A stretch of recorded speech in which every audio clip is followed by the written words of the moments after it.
श्री गणेशाय नमः. श्री गुरुदेव दत्त. श्री शिवदत्त महाराज की जय. ना नीलकंठ तो कैलासपती, ना एकदंत तो गणपती. नतमस्तक मी दत्त महाराजांना. तुमच्या चरणी ज्यांनी केली मोराळ क्षेत्राची निर्मिती. काका, दैवत आम्हा सर्वांचे तुम्ही.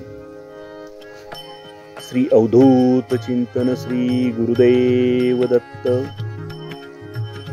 प्रथम नमन करतो माझ्या गुरूंना. वडील भिकाजी, आई सुमन यांच्या पोटी काकांचा जन्म झाला. 1 जून 1969 साली मोराळ या गावात आपला जन्म झाला. वडील सर्वसामान्य शेतकरी कुटुंबातील असल्याने परिस्थिती हलाखीचीच असल्याने शिक्षणासाठी आपण नागस मामांच्या घरी राहिला. काका, आपणावर आजोळी असतानाच अध्यात्माचे संस्काराचा पाया रोवला गेला. काका, आपण शिक्षणासोबत आजोळी मामांच्या व्यवसायात मोलाची मदत केली. मोराळची परिस्थिती बिकट असल्याने आपण सोने चांदीचा व्यवसाय निवडला. आपण जुनी दिल्ली, दरिबाखला, चांदणी चौक अशी अनेक ठिकाणी भारतभर व्यवसायात होता. अशा हलाखीच्या परिस्थितीत तुम्ही 1991 ते 2019 पर्यंत सोने चांदीच्या व्यापारात होता. 1995 साली देवकृपेने काका आपला विवाह झाला.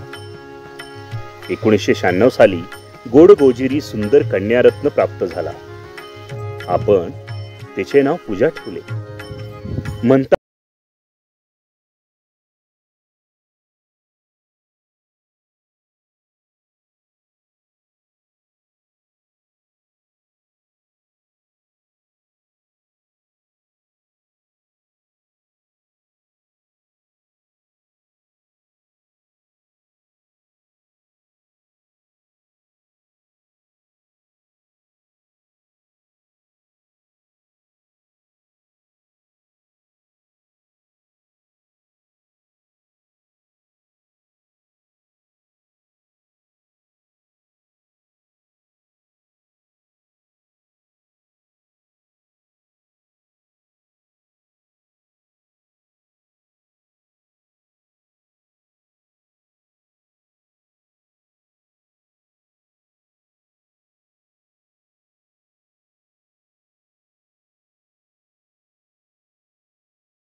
पाट्याला ही वेळ येऊ नये. काका, तुम्हास देव चुकल्यासारखा वाटला. देवाला तुम्ही शिव्या दिल्या म्हणतात ना. नशिबात जे लिहिलं आहे ते चुकणार नाही. पण याला देवाची करणी म्हणावी की नियतीचा खेळ म्हणावा, पण हा तुमचा विचार ठरला. जर या काळात वाईट शक्ती कार्य करू शकत असेल तर देव का कार्य करत नसती. म्हणून आपण आयुष्याला गाठ बांधली आणि इथूनच पुढे फक्त भक्तीचाच मार्ग निवडायचा असं आपण मनाशी ठरवलं. पण काका तुम्ही आयुष्यातील सर्व संपलं म्हणून नुसता भक्ती मार्ग निवडला नाही, त्याचबरोबर तुम्ही कर्तव्यही निवडली. तुम्ही व्यवसायही चालू ठेवला. तुम्ही म्हणालात त्या देवाला, माझा संसार नको आहे, तर मी करणारा कोण? कदाचित देवाचीच इच्छा होती म्हणून हे सर्व घडलं असावं असं तुम्हाला मनोमन वाटत होतं. तिथून तुम्ही प्रपंचातून वैराग्याकडे आपल्या मार्गाची सुरुवात केली. तुम्ही गावातील मठात सेवा चालू केली. सकाळी नित्यनेमानं जाणं, त्या मठातील असणाऱ्या समाधीची पूजा अर्चा करणं, ग्रंथ वाचन करणं, अशी नित्य सेवा 4 वर्ष आपण केली. आणि दत्त महाराजांच्या कृपेने तुमच्या व्यवसायाच्या ठिकाणी रोहित नावाची शक्ती आली. त्या शक्तीच्या माध्यमातून जसं संत एकनाथ महाराजांना प्रत्यक्ष परमेश्वराने असंख्य परीक्षा घेऊन स्वतःच्या भेटीसाठी फरफटत ओढत नेलं आणि स्वतःच दर्शन दिलं, तेच आयुष्य,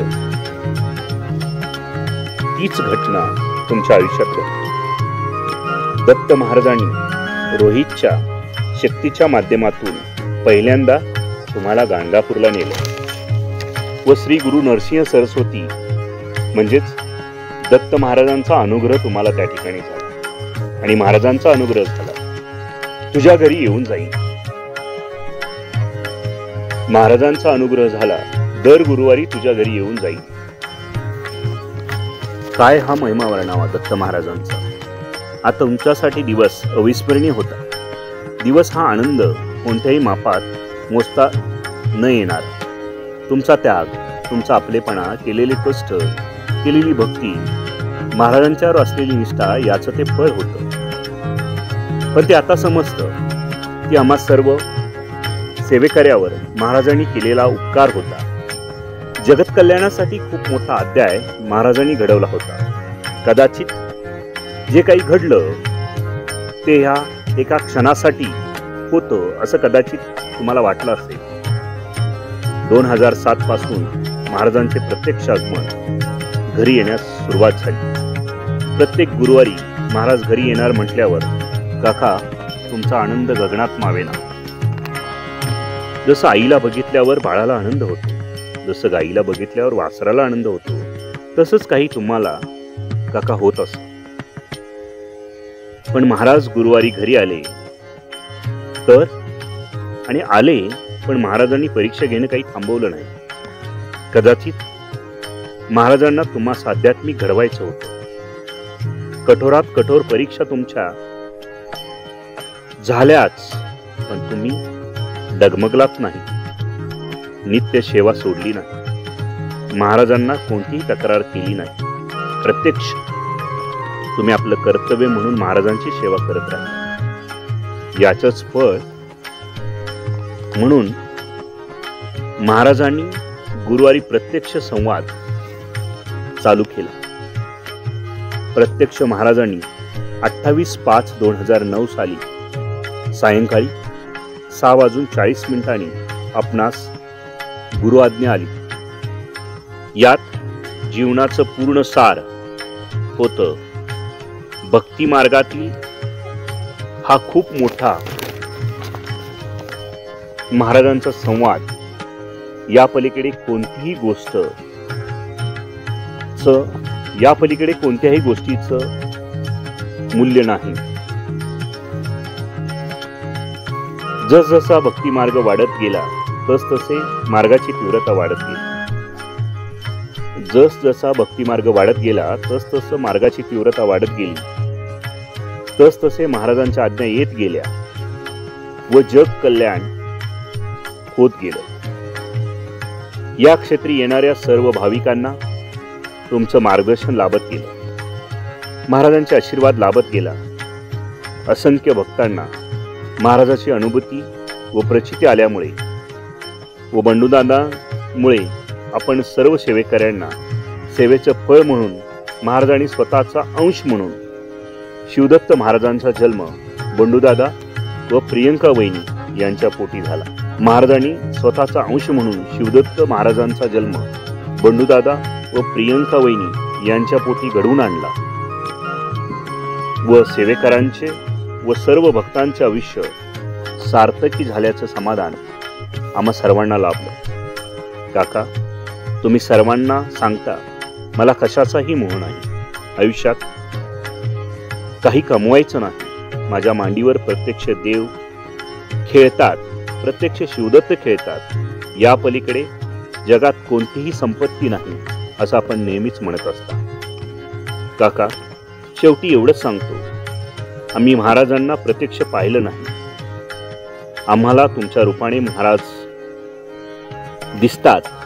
आयुष्यात प्रत्येक क्षणी तुमची साथ लाभू दे, तुमचं मार्गदर्शन लाभू दे ही महाराजांच्या चरणी नतमस्तक होऊन आम्ही नम्र प्रार्थना करतो. आम्हा सर्वांचे आयुष्य काका आपणास लाभू दे.